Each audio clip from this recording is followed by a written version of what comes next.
তারুণ্যের উৎসব উদযাপন উপলক্ষে চট্টগ্রাম জেলা ক্রীড়া সংস্থার ব্যবস্থাপনায় সিজেকেএস স্কুল সাঁতার প্রতিযোগিতা গতকাল ২৭শে ডিসেম্বর সিজেকেএস সুইমিং পুলে অনুষ্ঠিত হয়েছে। Butterfly, black stroke, breast stroke, free style ইভেন্টের ১৪টি ক্যাটাগরিতে এই প্রতিযোগিতা অনুষ্ঠিত হয়। দিনব্যাপী অনুষ্ঠিত এ সাঁতার প্রতিযোগিতায় চট্টগ্রাম জেলার ১৬টি স্কুলের ১০৩ জন সাঁতারু অংশগ্রহণ করে।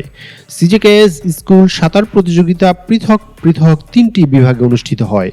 ক বিভাগে ষষ্ঠ থেকে সপ্তম শ্রেণী চ্যাম্পিয়ন হয়েছে নাসিরাবাদ সরকারি বালক উচ্চ বিদ্যালয়ের শিক্ষার্থী অনিরুদ্ধ দাস।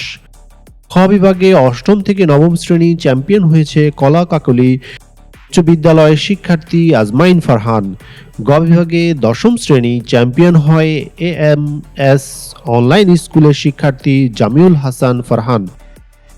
প্রতিযোগিতার শেষে সমাপনী ও পুরস্কার বিতরণ অনুষ্ঠানে প্রধান অতিথি হিসেবে উপস্থিত থেকে সাঁতারুদের মাঝে পুরস্কার বিতরণ করেন চট্টগ্রাম বিভাগীয় commissioner doctor Mohammad Ziauddin, CJKS ad hoc কমিটির সদস্য ও সাঁতার কমিটির চেয়ারম্যান সাইদুল ইসলাম মীর এর সভাপতিত্বে এবং সাঁতার কমিটির ভাইস চেয়ারম্যান মোহাম্মদ মাহবুবুর রহমান সাগরের সঞ্চালনায় এ সময় উপস্থিত ছিলেন সাঁতার কমিটির যুগ্ম সম্পাদক ইমরান এমি, সদস্য আবু জাফর, শহীদুল হক চৌধুরী, নারায়ণ দে, সিজেকেএস সহ প্রশাসনিক কর্মকর্তা আমির হোসেন প্রমুখ।